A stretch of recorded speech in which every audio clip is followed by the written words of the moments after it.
Olá, meu nome é Rubens Múzio, seja bem-vindo à minha websérie sobre liderança, gestão na igreja, nas comunidades religiosas. Você que é um líder sabe como é difícil a gente resolver conflitos. Esse é um tema extremamente negligenciado e nós vamos falar sobre isso nessa série.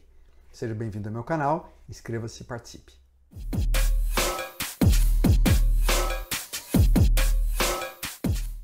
Logo no início da vida, quando você começa a frequentar uma igreja, você percebe, e às vezes surpreso, espantado, que a igreja não é um lugar de gente perfeita. Não é um lugar perfeito. Pelo contrário, o nível de raiva, de inimizade, de antagonismos e conflitos em qualquer comunidade religiosa é semelhante ou até mesmo superior a vários outros grupos sociais. A gente percebe que as pessoas brigam dentro e fora da igreja. O problema de uma vida complicada não é coisa apenas de fora de uma igreja, mas dentro da igreja. Os casais se divorciam, as pessoas queridas morrem, há sofrimento no mundo, há guerras, há favelados, há violência ao nosso redor, há opressão. A não ser que tenhamos uma forte capacidade relacional, compreensão de quem nós somos, nossa vulnerabilidade, nossa humanidade e também treinamentos específicos com relação ao conflito, nós estaremos constantemente vulneráveis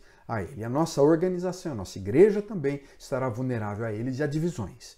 Por isso é importante um bom treinamento. Olhar para a resolução de problemas como uma prioridade. É uma medicina de prevenção contra o nível de conflito destrutivo e pode salvar a vida de pessoas, salvar a profissão, salvar famílias, salvar ministérios. A igreja, e às vezes por ser um ambiente muito protegido, de suporte social, espiritual, emocional, atrai antagonistas, criadores de casos, pessoas problemáticas, críticos crônicos, que por vezes atacam de forma até baseada em conceitos religiosos ou em meia-verdades, em afirmações não comprovadas. Garvin fala que resolver conflitos é um dos princípios mais importantes para o desenvolvimento da igreja.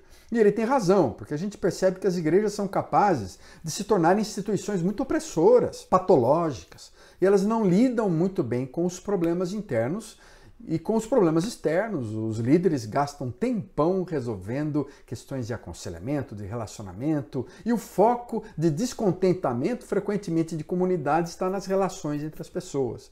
Os líderes também podem se tornar pessoas manipulativas, mestres da conversação, pessoas enganadoras e até patologicamente doentias.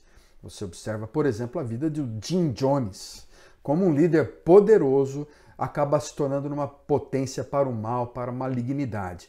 Jim Jones, décadas atrás, construiu uma igreja muito bonita e animada em São Francisco, repleta de gente bem intencionada. Jones leva essa turma para uma viagem para as Guianas e convence mais de 900 deles a se suicidarem. A igreja, então, pode ser um local de conflito, e o conflito é uma indústria em crescimento nos dias de hoje. George Parson fala sobre isso com relação às igrejas abusivas. Nas igrejas abusivas há um estilo de liderança orientado para o controle, para o poder, para a manipulação, para o domínio. Há um elitismo espiritual, um senso de superioridade que algumas pessoas exercem sobre outras, dizendo que são melhores moralmente falando, espiritualmente falando, ou pelo cargo que ocupa. A manipulação dos membros é comum, com sentimentos de culpa, com pressões ministeriais, com atividades exacerbadas. É perceptível também o nível de perseguição psicológica e emocional em algumas comunidades. A rigidez no estilo de vida, com moralismos e legalismos, machuca a vida de muita gente e é causa dos desigrejados. A ênfase apenas numa experiência mística, emocional, em sensações e visões, acaba tirando aquele fundamento necessário para que a gente saiba quem nós somos, onde estamos, o que devemos fazer como cristãos.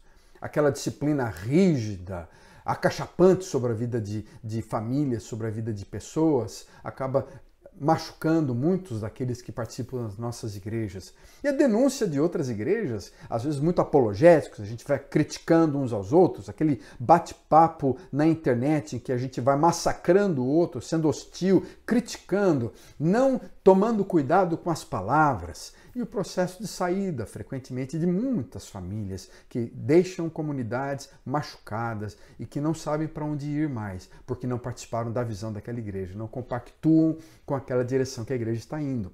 Será que todo conflito representa maldade, destruição, evidências de uma natureza ruim de cada um de nós? Ou não há algo positivo, não há oportunidades que nós podemos aprender com o conflito? Eu quero falar com vocês um pouco mais sobre isso, pensando primeiro nas causas dos conflitos. Quais são as causas? Os relacionamentos interpessoais causam conflito.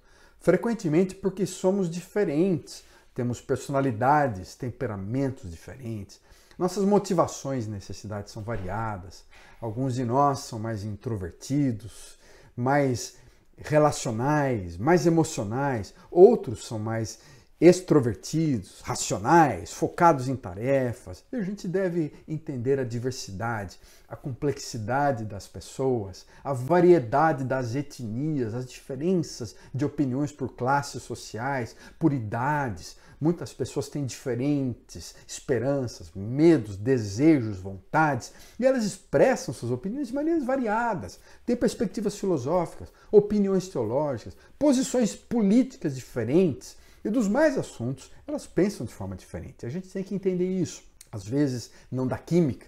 Na verdade, a gente precisa compreender essa pluralização, essa individualidade, essa alteridade, essa importância de entender que nós somos diferentes e que acabamos não lidando bem com isso quando convivemos numa comunidade onde as pessoas são muito diversas. Queremos a unidade, queremos ser todos muito parecidos. Isso nega a própria identidade dessa igreja, que é uma comunidade onde não há homens, mulheres, gregos, judeus, negros e brancos. Nós somos variados, diferentes, gente do mundo inteiro, com todo tipo de cores, jeito de ser, forma de pensar, maneira de viver. Além disso, a natureza da igreja, ela causa conflitos, porque nós temos doutrinas diferentes, nós temos várias ideias, nós temos formas diferentes de ver a teologia, de ver a Bíblia, de pensar na missão da igreja. Alguns olham para uma visão da igreja mais missionária, outros para uma visão mais social, alguns são mais ortodoxos, conservadores, outros são mais abertos, liberais. Nós somos diferentes, isso não precisa causar em nós aquela inquisição, aquele sentimento de cruzada, quando houve na Idade Média. Nós pensamos diferentes, nós não precisamos nos julgar, nos destruir, criar barreiras e brigar uns com os outros, e brigar sujo, e oprimir uns aos outros, e quebrar relacionamentos significativos. Não precisa.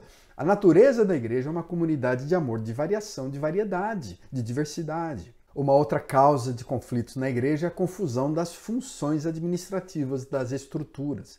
Nós criamos uma série de organizações e estruturas variadas. Há presbíteros, diáconos, ministérios, os mais típicos, os mais diferentes organogramas, planejamentos os mais variados, gente mais diferente, e muitas delas não são profissionais, são voluntários. Não há um planejamento, falta uma boa delegação, não se sabe fazer uma organização eficaz. E há várias outras questões na liderança que causam conflitos na igreja que nós temos que trazer clareza. E às vezes clareza nas funções, nas responsabilidades de cada uma das pessoas.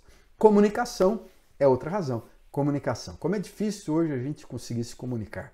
Comunicação é essa linha mestra para o relacionamento das pessoas e, consequentemente, dentro das comunidades religiosas. É fundamental que a gente saiba conversar, falar com clareza sobre os nossos alvos, planos, finanças. E o desafio da comunicação já é muito grande. É difícil ter uma comunicação bem eficaz quando a gente vive num mundo do declínio racional, de um declínio da nossa racionalidade. Todas as pessoas têm um conjunto de valores próprios no mundo, a forma de ver a sociedade, o mundo, a religião, a política, o esporte. Essas ideias foram estruturadas muitas vezes dentro de um mundo cognitivo, coerente, racional.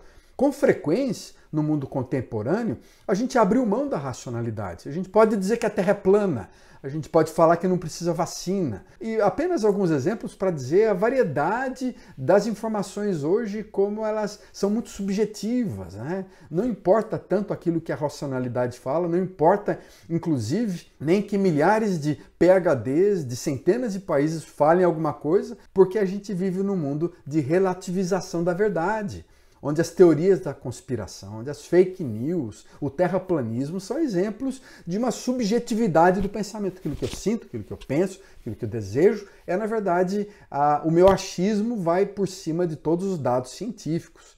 E uma erosão da autoridade neste mundo contemporâneo, porque a gente simplesmente não quer dizer mais um cargo, uma posição, uma idade, o curso que você tem, a função que você ocupa. Ninguém merece respeito simplesmente pelo cargo que possui. A autoridade nossa dinâmica, é meritocrática, a partir dos temas do cotidiano há uma erosão de todo o sentido de autoridade. E essa seletividade intelectual é um grande desafio. A gente compra, a gente escolhe aquilo que quer, a gente aceita aquilo que deseja, aquilo que a gente sente, de uma forma muito individualista, seletiva, não estamos pensando na sociedade, não estamos pensando no mundo, e tudo isso acaba criando uma série de obstáculos à comunicação. Mas eu quero que você olhe para a sua vida, as razões de conflito, as razões de comunicação que estão sendo obstáculos para que você seja uma pessoa mais pacificadora. A Bíblia fala sobre isso, sobre pacificar. Nós vamos no próximo vídeo, inclusive, falar um pouquinho mais sobre isso na Bíblia. Conflito não me parece uma coisa que a Bíblia fala que não existe, não. A gente precisa ter uma visão mais aprofundada da palavra de Deus também, da Bíblia.